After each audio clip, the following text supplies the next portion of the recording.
엘리의 두 아들이 계속 죄를 범하고 있는데 두 가지 죄를 범하고 있습니다. 한 가지는 하나님께서 정한 대로 제사를 드리지 않는 것입니다. 하나님께서 분명하게 예배와 제사를 이렇게 해라고 말씀을 하셨는데 홈리와 비느하스는 그 하나님께서 말씀하신 제사법, 예배를 계속 무시하고 있습니다.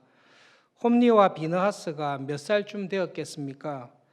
엘리가 매우 늙었다라고 되어 있습니다. 죽었을 때 나이가 98세니까요. 아마 이 하나님의 사자가 와서 이야기하고 난 이후에 얼마 되지 않아서 아벡 전투에서 아마 죽게 되었을 것입니다. 넉넉 잡고 엘리가 90이라고 치면요. 엘리의 두 아들인 홈리와 비느하스가 그 당시에 볼 때에 30에 제사장 일을 시작하고 그 전후에 결혼을 했다고 보면 홈리와 비느하스의 나이가 최소한 50에서 60은 될 것입니다. 5, 60세 된 홈리와 비느하스가 제사장으로 한 2, 30년간 계속 하나님께 제사를 드렸습니다.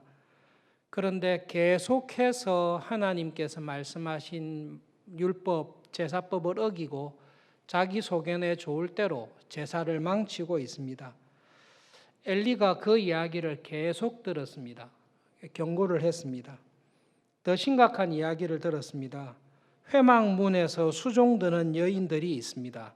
출애굽기에 나와 있는데요. 해석이 좀 쉽지는 않습니다.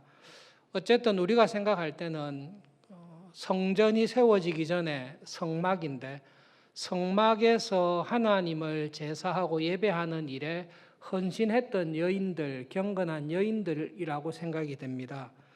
그 여인들과 간음을 행했습니다. 홈리와 비느하스는 결혼하여 자녀가 있는 사람입니다. 이스라엘 백성이 간음을 행하게 됐을 때 하나님께서는 그 간음을 행한 사람을 죽이도록 되어 있습니다. 그런데 제사장이 간음을 행하였습니다. 아버지인 엘리가 그 소문을 듣고 경고를 했습니다. 절대로 그런 일을 하지 말라 경고를 했습니다. 그런데도 홈리와 비느하스는 아버지의 말을 들으려고 하지 않았습니다. 여러분, 여기는 의지가 들어가 있습니다. 하나님께서 나에게 죄를 지적하시구나, 회개하라고 하시구나라는 말씀을 들었습니다. 그런데 들으려고 하지 않았습니다. 그리고 죄악된 생활을 계속 반복하고 있었습니다. 그럴 때 오늘 중요한 사건이 있는데요. 하나님의 사람이 엘리를 찾아왔습니다.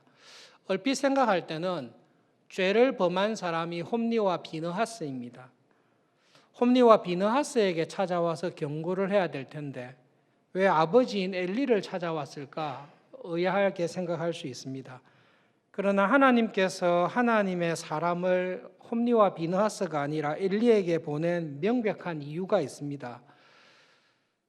모든 제사장을 관할하는 책임은 엘리에게 있습니다. 그리고 엘리는 사사시대의 사사입니다. 사사는 말 그대로 재판하는 사람입니다. 백성들이 하나님의 법을 어겼을 때에 재판하는 사람이 사사입니다. 제사장이 죄를 범하였을 때 재판하는 사람은 사사입니다. 그 사람이 엘리입니다. 그래서 하나님께서는 엘리에게 하나님의 사람을 보내어서 엘리의 죄를 지적하십니다. 엘리의 죄가 무엇입니까? 사사라면 죄를 범한 백성의 죄를 하나님의 법에 따라 집행해야 됩니다. 홈리와 비느하스가 제사장인데 하나님께 드리는 제사를 앞장서서 망치고 있습니다. 경건하게 하나님께 제사를 통해 예배를 통해 죄 사함을 받고 제사를 통해 하나님의 은혜를 얻기 위해서 제사를 드리러 왔습니다. 그 백성들의 제사를 완전히 망쳐버리는 일을 제사장인 홈리와 비느하스가 하고 있습니다. 누가 징계해야 됩니까? 제사장의 책임자인 사사인 엘리가 징계를 해야 됩니다. 간음을 했습니다. 아무리 못해도 제사장직에서 파면을 시켜야 될 것입니다. 그것은 의문의 여지가 없습니다. 죽이지는 않더라도 최소한 파문은 시켜야 될 것입니다. 아들에게 경고를 했지만 아들은 듣지 않습니다. 당연히 파면시키고 제사장 업무를 중단시켜야 됩니다. 중단시키지 않고 계속하는 것을 방조합니다. 간음을 행한 사람을 사형 집행을 해야 되는데요. 사형을 집행하지 않고 그대로 지켜보고 있습니다. 하나님께서 그렇게 행하고 있는 엘리에게 그의 죄를 지적하시기 위해서 하나님의 사람을 보내셨습니다. 엘리에게 지적한 죄가 무엇입니까? 하나님께서 한마디 말씀을 하셨습니다. 너는 범죄한 아들을 나보다 더 귀하게 여긴다. 너는 나를 경멸하고 내게 드리는 예배를 제사를 망치고 하나님의 십계명의 법을 공공연하게 깨뜨리고 있는 범죄하는 아들을 나보다 더 귀하게 여긴다라는 것이 엘리의 죄입니다. 그리고 하나님께서는 엘리에게 그가 지은 죄의 정체를 말씀하고 있습니다. 하나님께서 엘리에게 죄를 지적하기 전에 하나님께서 엘리에게 주셨던 은혜를 먼저 말씀하고 있습니다. 27절에 있습니다. 여호와의 말씀에 너희 조상의 집이 이집트에서 바로의 집에 종살이하고 있을 때에 내가 너희들에게 나타났다. 내가 이집트에서 노예 생활하고 있던 너희들을 구원했지 않느냐. 그리고 이스라엘의 12지파 가운데 특별히 레위 지파를 은혜로 택해서 내 제사장으로 삼지 않았느냐. 다른 모든 지파들보다 큰 은혜를 주어서 나의 제단에 올라와서 분향을 하며 하나님 앞에 서서 에봇을 입고 그리고 이스라엘 백성들이 하나님께 드리는 모든 제사의 음식을 선물로 은혜로 너에게 주었지 않느냐. 여러분, 하나님께서 우리에게 죄를 지적하실 때 꼭 기억하셔야 될 게 있습니다. 하나님께서 주신 은혜를 배반하는 것이 죄입니다. 하나님께 받은 것이 없는데 순종하라고 말씀하지 않습니다. 하나님께 갚을 수 없는 은혜를 우리는 먼저 받았습니다. 그리고 그 받은 은혜에 감사하며 살아가는 것이 신앙생활입니다. 신앙생활할 때 교인들 가운데 간혹 열심히 신앙생활하다 보면 그 잘못된 생각과 유혹에 빠져서 내가 이렇게 열심히 신앙생활하고 교회에 봉사하고 하는 것이 나의 의가 되는 시험에 빠질 때가 있습니다. 여러분, 우리의 모든 신앙생활은 하나님께서 나에게 주신 은혜를 깨닫고 그 은혜에 보답하며 감사하는 것이 신앙생활의 본질입니다.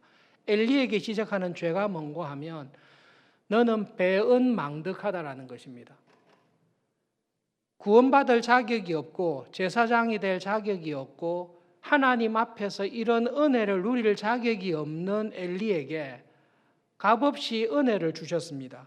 그 은혜를 생각한다면 그 하나님에 대한 감사, 그 하나님에 대한 사랑, 그 하나님에 대한 존경과 떨리는 마음으로 하나님을 제사하고 예배하는 것이 엘리가 마땅히 해야 될 일입니다.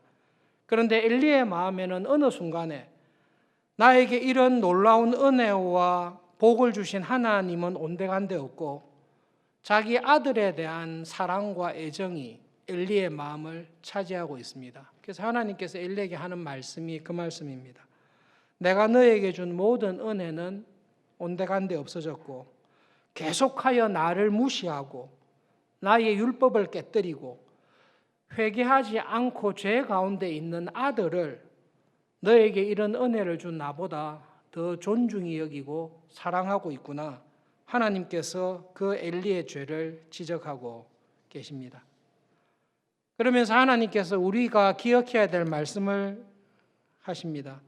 하나님께서는 하나님을 존중히 여기는 교인을 존중히 여기십니다. 하나님을 멸시하고 우습게 여기는 교인을 하나님은 경멸하십니다. 여러분, 이 본문이 우리의 신앙생활에 중요한 것을 가르쳐 줍니다. 교회에서 자라면서 이신칭의의 은혜를 이야기 듣고 하나님의 섭리와 예정에 관해서 이야기를 들을 때 교묘하게 우리가 오해하는 것이 있습니다. 하나님께서 택한 자는 하나님께서 결코 버리지 않는다라고 우리는 배웠습니다. 하나님께서 택한 자는 하나님께서 결코 버리지 않습니다. 하나님께서 결코 버리지 않는 사람은 그 은혜로 말미암아 하나님을 평생 존중히 여기며 하나님의 말씀에 순종하며 살아가는 사람입니다. 그런데 이 말씀을 오해해서 하나님께서 한번 택하시고 구원 주기로 한 사람은 결코 버리지 않는다. 그러므로 내가 하나님을 존중히 여기지 않고 하나님의 말씀에 순종하지 않고 내 소견에 좋을 대로 산다 할지라도 하나님께서 나를 택하셔서 예수님을 믿게 했으니 나를 버리지 아니할 것이다라고 오해하는 경우가 있습니다. 하나님께서는 하나님을 존중히 여기며 말씀에 순종하는 자에게 구원의 은혜를 주십니다. 그런데 하나님의 말씀을 깨뜨리고 마음에 하나님보다 범죄하는 아들을 더 사랑하며 살아가는 자에게는 하나님께서는 구원의 은혜를 거두십니다. 신학적으로 이야기하면 그 사람에게는 원래부터 구원의 은혜가 없었던 사람입니다. 조금만 생각하시면 쉬운데요. 하나님께서 구원의 은혜를 주기로 작정한 사람은 어떤 죄와 어떤 유혹과 환난 속에서도 넘어지고 자빠질 때는 있지만 회개하게 하시는 하나님의 은혜로 말미암아 다시금 하나님을 존중하고 하나님의 말씀을 순종하는 자리로 우리를 인도해 주십니다. 그런데 한때 하나님을 믿었지만 정욕에, 세상적인 욕심에, 영적인 게으름에 빠져서 하나님을 존중히 여기는 마음이 사라지고 범죄하는 아들을 더 아끼는 마음을 중심에 품게 됐을 때 하나님께서는 구원의 은혜를 거두십니다. 하나님께서 엘리에게 이야기하신 경고의 말씀 그리고 우리에게 주시는 말씀은 이것입니다. 내가 하나님을 존중히 여기며 하나님을 사랑할 때에 하나님께서는 나를 더 사랑하십니다. 그것이 하나님의 본성이십니다. 이러한 하나님의 본성은 반대말에도 똑같이 적용됩니다. 내가 하나님을 멸시하거나 내가 하나님을 하찮게 여길 때 하나님께서도 죄를 범하고 있는 나를 멸시하시고 하찮게 여기십니다. 하나님의 사자를 엘리에게 보내셔서 회개할 수 있는 은혜를 주십니다. 엘리는 자기의 상태를 아는지 모르는지 하나님께서는 엘리의 상태를 아는데 엘리는 자기의 상태를 모릅니다. 하나님께서는 홈리와 비느하스의 상태를 정확하게 아시는데 홈리와 비느하스는 하나님께서 자기를 어떻게 보고 있는지를 깨닫지 못하고 있습니다. 여러분 정말로 깨달으면 성경에서 하시는 말씀인데요. 하나님의 말씀을 정말로 깨달으면 죄에서 돌이키고 회개하게 되어 있습니다. 하나님의 말씀을 정말로 깨달으면 회개의 열매와 하나님의 말씀에 순종하는 믿음의 열매를 맺는 것을 두고 말씀을 깨달았다라고 성경은 말씀합니다. 하나님의 말씀을 들었습니다. 너무나 명쾌하게 들었습니다. 하나님께서 하나님의 사람을 일부러 엘리에게 보내셨습니다. 엘리의 귀에 대고 정확하게 전달을 했습니다.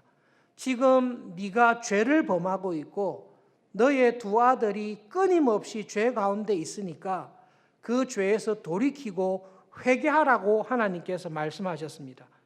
엘리와 홈리와 비느하스가 하나님의 말씀을 정말로 들었으면 죄 짓는 일을 중단합니다. 정말로 하나님께서 하시는 말씀을 깨달았으면 회개의 열매를 맺게 되어 있습니다. 그런데 엘리와 홈리와 비느하스는 들었음에도 불구하고 회개하지 않습니다. 들었음에도 불구하고 순종의 열매를 맺지 않습니다. 왜 그렇죠? 성경에 보면 안 들으려고 했다라고 되어 있습니다. would not, 의지가 들어간 것이에요. 내가 잘못하는 것을 압니다. 하나님께서 지적한 것도 압니다. 그런데 그 하나님의 말씀에 나를 쳐서 내 몸을, 내 욕심을 쳐서 복종시켜서 말씀대로 순종하고자 하는 마음이 없습니다. 아무런 죄를 범한 일이 없는 이삭을 하나님께서 아브라함에게 제물로 죽여서 바치라고 이야기했습니다. 아브라함이 하나님의 말씀을 들었습니다. 확실한 하나님의 뜻이라는 것을 알았습니다. 그 다음날 아침에 일찍 일어나서 하나님의 말씀에 청종하며 순종합니다. 그런 아브라함을 보시고 하나님께서 이야기하십니다. 네가 네 독자를 아끼지 않고 죽이려고 하는 것을 볼 때에 네가 정말로 나를 존중히 여긴다는 것을 내가 안다고. 그래서 내가 너를 통해 나의 원하는 일들, 하나님의 나라를 이루어 갈 것이라는 은혜와 복을 더해 주십니다. 여러분, 하나님의 말씀 앞에서 엘리는 하나님을 존중히 여기지 않는 제사장임을 드러냈습니다. 나는 하나님을 존중히 여기고 있습니까? 우리의 질문이 이건데요. 나는 하나님을 존중히 여깁니까? 아니면 하나님을 멸시하고 있습니까? 표현이 조금 우리가 도전적이긴 한데 하나님께서 똑같이 말씀하십니다. 나를 존중히 여기는 자가 있고 나를 하찮게 여기고 멸시하는 사람이 있다. 너는 나를 정말로 존중히 여기느냐, 나를 하찮게 여기느냐? 하나님께서 우리에게 말씀하십니다. 내가 하나님을 존중히 여기는 것을 어떻게 알 수 있습니까? 내가 하나님을 하찮게 여기고 멸시하는 자리에 있다는 것을 어떻게 확인할 수 있습니까? 오늘 본문에 나타나 있듯이 하나님의 말씀을 내가 어떻게 듣고 있느냐를 통해서 내가 하나님을 존중하는지 하나님을 멸시하고 있는지를 알 수 있습니다. 여러분, 하나님을 존중히 여기는 사람, 하나님의 말씀에 순종하며 믿음으로 살아가는 모든 사람의 특징은 하나님의 말씀을 듣는 사람입니다. 들어야 되잖아요. 하나님께서 나에게 원하시는 것이 무엇인지를 들어야 되잖아요. 1, 2년 전에 수도권 7개 노회의 목사님, 장로님들이 모이는 서울 포럼이라는 세미나가 있었습니다. 그때 한 장로님께서 발표한 것에 대해서 논평을 하면서 그 장로님의 소원을 7개, 서울과 경기 지역 7개 노회의 목사와 장로님들이 모이는 곳에서 자신의 소원을 강력하게 이야기한 적이 있습니다. 포럼을 모인 이유는 우리 고신교단의 교회들이 하나님의 말씀에 합당한 교회가 되자, 합당한 교회가 되기 위해 교회의 중요한 직분자로 제사장과 같이 부른 우리 목사와 장로들이 그 일을 이루기 위해서 어떻게 할까라는 것이 그 포럼의 주제였습니다. 그 장로님은 이렇게 이야기했습니다. 우리 장로님들이, 우리 목사님들이 당회 때마다 모여서 다른 거 하지 말고 성경을 공부하자, 하나님의 말씀을 배우자. 우리 직분자들이, 목사와 장로들이 하나님의 말씀을 계속 귀 기울여 듣고 하나님의 말씀을 통해 우리가 은혜를 받자. 하나님께서 나에게 하시는 말씀을 깨닫고 하나님께서 우리가 섬기는 교회를 통해 하시는 말씀을 직분자인 우리들이 듣자. 그러면 하나님께서 우리 고신교단을 있는 교회들을 은혜 주시고 이 교회를 통해 역사하실 것이다 이야기를 했습니다. 모두가 다 그 말에 동감하였습니다. 여러분, 교회의 리더들이, 목사와 장로와 집사와 권사로 직분자들이 하나님의 말씀을 잘 듣습니다. 하나님께서 하시는 말씀을 청종합니다. 들을 뿐만 아니라 그 말씀에 순종합니다. 그러면 하나님께서는 주님의 교회를 반드시 살리십니다. 하나님께서는 하나님의 말씀에 청종하고 그 말씀에 순종하며 나가는 교회를 반드시 기억하시고 은혜를 베풀어 주십니다. 여러분, 지난해에 제가 한번 준비해서 말씀을 전하려고 하는데요.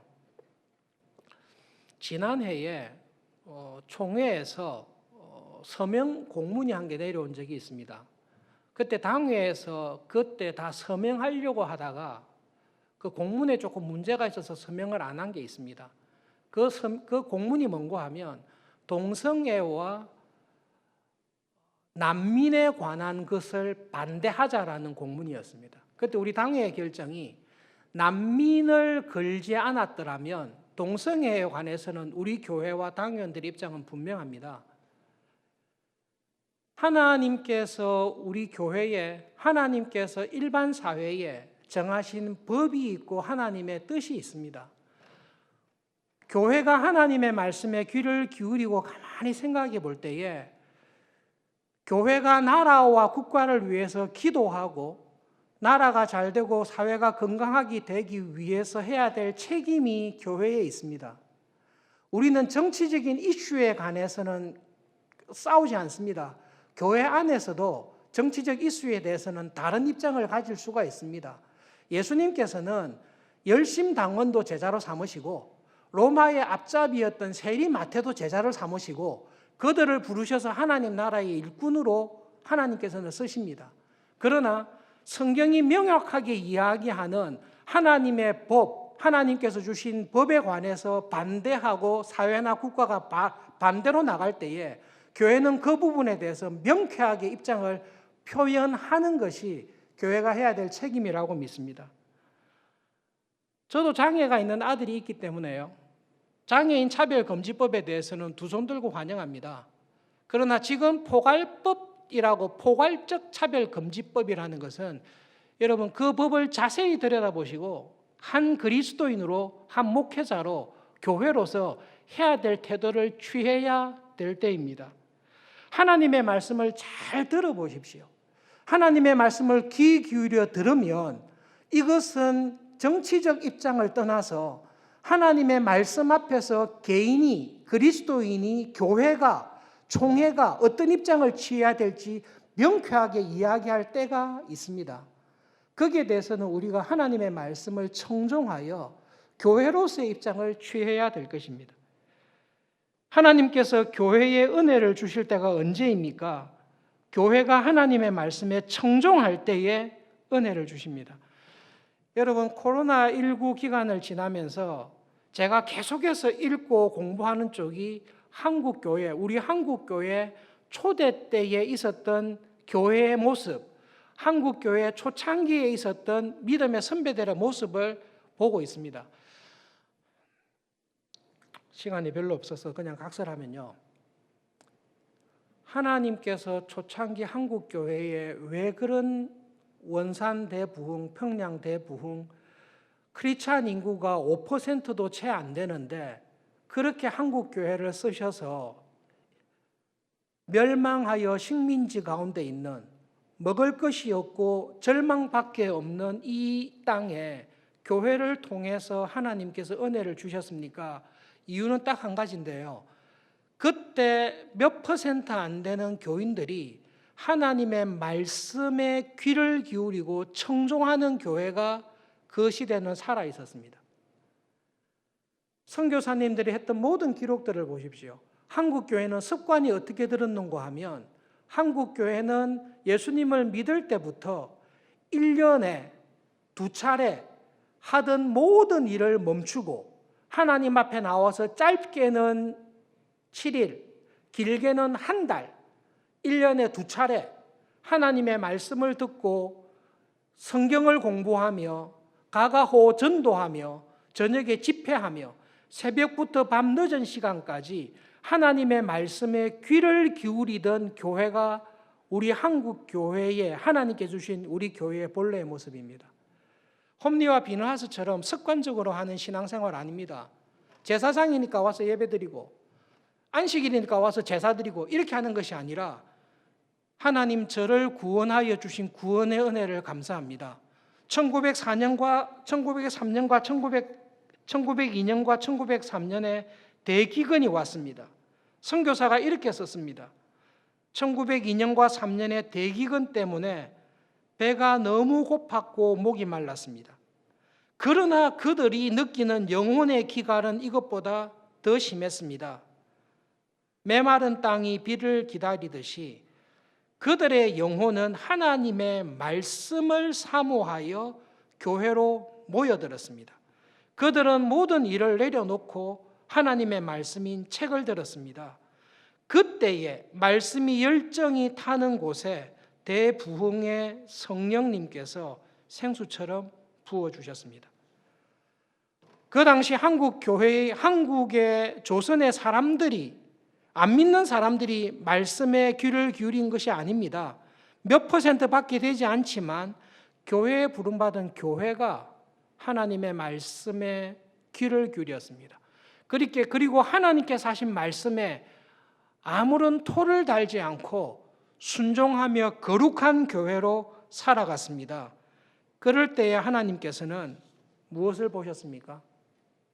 가난하고 헐벗고 똑똑한 거 하나도 없고 식민지가 돼 있는 이 나라와 이 민족 가운데 하나님의 은혜를 감사하며 하나님의 말씀에 순종하며 하나님께서 하라고 하시면 어떤 일이든지 청종하며 하나님을 존중히 여기는 작은 교회를 보셨습니다. 그 교회를 통해 하나님께서 하나님의 나라와 이 땅을 회복시키는 일을 교회를 통해서 하십니다. 하나님을 청종하십니까? 하나님을 존중히 여기고 있습니까?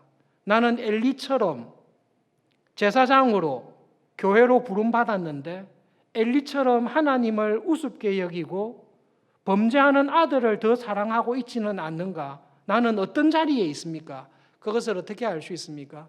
하나님의 말씀을 내가 얼마나 사모하는지를 보시면 됩니다. 하나님의 말씀을 통해서 하나님의 음성을 듣고 있습니까? 우리가 500독을 하기 위해서 애를 쓰고 있습니다. 존경합니다. 6독 하신 분도 계시고 여러 번 읽고 계시는 분들이 계십니다. 그렇게 열심히 말씀을 읽다 보면 어떤 은혜를 주시죠? 신기하게도 하나님의 음성을 깨닫게 하는 은혜를 주십니다. 그런 은혜를 하나님은 반드시 주십니다. 그리고 그 은혜를 깨닫고 난 다음에 내 생활을 바꾸는 은혜를 주십니다. 내가 그렇게 하나님의 말씀을 청종하고 하나님의 말씀에 따라 나의 태도를 바꿀 때에 여러분 정말로 은혜는 딱 두 가지인데요. 죄가 아니라고 생각했던 것들을 죄라고 깨닫게 해주십니다. 그리고 이전에 하지 아니했던 새로운 생활과 새로운 습관으로 나를 바꾸어 주십니다. 그 은혜 가운데 서서 살아갈 때에 하나님께서 우리를 기뻐하시고 우리에게 은혜를 베풀어 주십니다. 여러분 이것은 임상적인 경험이고 고백인데요. 믿음으로 살았던 모든 분들은 이 경험을 다 가지고 계실 것입니다. 하나님을 경외하고 하나님의 말씀을 사랑하고 기도하며 살아갔던 교인과 그 자녀들과 그 가정을 하나님께서 반드시 은혜로 갚아주신다라는 것을 다 경험하셔서 아시죠? 저는 확실하게 믿습니다. 확실하게 믿습니다. 엘리가 왜 망합니까? 영원한 축복의 언약을 받은 엘리의 집안이 왜 하나님의 진노 가운데 다 죽습니까? 하나님을 가볍게 여기고 하나님을 멸시하기 때문입니다. 하나님을 멸시하는 게 무엇입니까? 하나님의 말씀을 안 듣는 것입니다. 하나님의 말씀을 더 이상 배울 마음이 없습니다. 성경 읽어봐도 별 거 없다라는 마음으로 들어가서 하나님의 말씀을 더 이상 배우지를 않습니다. 하나님을 멸시하는 자리에 나도 모르는 사이에 가 있는 것입니다. 말씀을 들을 때마다 은혜가 됩니다. 성경에 이런 말이 있었나? 내가 성경을 참 많이 읽었지만 이런 말씀이 있었고 이런 은혜가 있었나라는 것을 깨닫게 해주십니다. 그러면 하나님을 사랑하게 됩니다. 하나님을 존중히 여기게 됩니다. 그런 교회를 하나님께서는 기억하시고 반드시 은혜로 갚아주십니다. 하나님께서 주신 이 말씀이 우리의 진짜 신앙 고백이 되셔서 여러분 이번 한 주간 살아갈 때에 제가 이번 한 주간 살아갈 때에 하나님을 존중히 여기는 사람으로 살기 원합니다. 하나님께서 저에게 말씀해 주십시오. 제가 청종하겠습니다. 홈리와 비느하스처럼 들었지만 무시하는 사람이 아니라 저에게 하신 말씀을 제가 잘 듣고 그 말씀에 아브라함처럼 순종하면서 살아가는 교회와 순종하며 살아가는 교인이 되기를 원합니다. 하나님 저에게 말씀해 주십시오. 주의 법에 기이한 것을 그렇게 읽었지만 깨닫지 못했던 믿음으로 살아가는 은혜를 하나님 저에게 말씀해 주십시오. 그 말씀에 순종하며 살아가는 은혜를 주십시오. 주님께서 재림하실 때까지 우리가 가는 게 더 빠르겠죠. 우리가 하나님 앞에, 주님 앞에 설게 되는 그날까지 날마다 하나님의 말씀을 들으시기를 바랍니다. 성경을 읽어봐도 모르겠더라, 읽어봐도 별거 없더라, 기도하셔야 됩니다. 여러분, 성경을 읽어도 별거 없으면 그거는 안 됩니다. 말씀과 기도가 우리와 교회의 생명이기 때문에 성경을 읽어도 이해가 안 되시면 간절히 기도하시고, 간절히 기도하면서 말씀을 읽고 나갈 때에 하나님께서 내한테 주시는 말씀이 있습니다. 내가 너를 내 피로 산, 내 생명을 주고 산 교회의 장로로, 집사로, 권사로 우리를 불러주셨습니다. 그러면 주님께서 하신 말씀이 정말 많으시죠. 정말로 하나님께서 하시고 싶은 말씀이 너무 많으시죠. 그래서 믿음으로 기도합시다. 하나님, 저에게 말씀해 주십시오. 저의 귀를 열어주십시오. 저의 눈을 열어주십시오. 하나님의 말씀을 듣는 은혜를 주십시오. 그리고 그 말씀에 순종하며 살아가는 기쁨을 주십시오. 그렇게 하나님의 음성을 듣고, 목자이신 주님의 음성을 듣고 하나님의 사람으로 하루하루 쓰임 받으면서 살아가는 그런 한 주간이 될 수 있기를 간절히 바랍니다. 말씀을 기억하면서 겸손히 간절히 기도하겠습니다. 하나님, 저에게 하나님을 존중히 여기며 사랑하며 살아가는 은혜를 주십시오.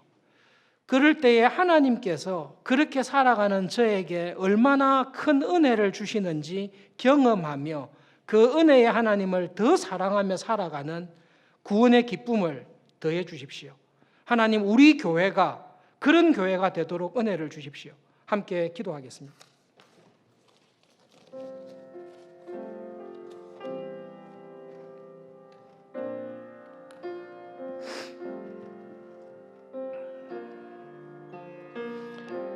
하나님 아버지, 하나님께서는 우리를 아십니다. 나는 내 참모습을 모르고 스스로 속일 때도 있지만 하나님께서는 우리의 중심을 아십니다. 하나님께서 보시기에 하나님의 참 구원의 은혜와 구원의 능력 안에서 살아가는 하나님, 그러한 참 신자가 되기를 소원합니다. 하나님, 은혜를 주십시오. 하나님의 말씀을 날마다 듣게 해 주십시오. 자행자제하는 것이 아니라 하나님 아버지, 하나님의 말씀을, 음성을 듣게 해 주십시오.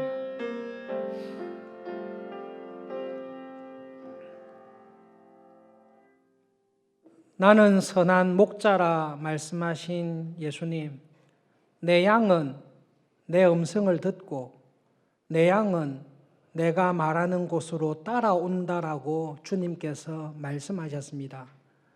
날마다 목자이신 주님께서 나에게 우리 교회에 하시는 말씀을 듣게 해 주십시오. 하나님의 말씀을 듣고 청종하며 하나님의 말씀에 전적으로 순종하며 살아가는 그런 교회가 되도록, 그런 참 신자가 되도록 은혜 주시기를 기도합니다.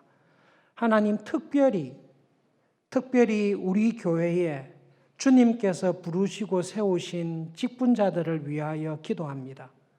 하나님, 장로로, 집사로, 권사로 주님께서 피로 값주고 사신, 주님께서 생명을 내어놓고 사신 이 교회에 직분자로 세워주신 구원의 은혜, 직분의 은혜를 생각하며 진심으로 감사합니다. 하나님, 하나님의 세밀한 음성을 들으며 하나님의 말씀에 청종하며 하나님의 은혜의 통로로 주님의 교회를 세우며 하나님께 뜻을 온전히 이루는 일에 쓰임받는 직분자들이 충만한 우리 교회가 되도록 은혜를 주십시오. 하나님, 날마다 기도할 때마다 말씀을 읽을 때마다 나에게 말씀하시는 음성을 듣고 깨닫게 해주셔서 하루하루 하나님과 동행하며 살아가는 살아있는 교회가 되도록, 살아있는 신앙인이 되도록 은혜를 주십시오. 예수님의 이름으로 기도합니다. 아멘.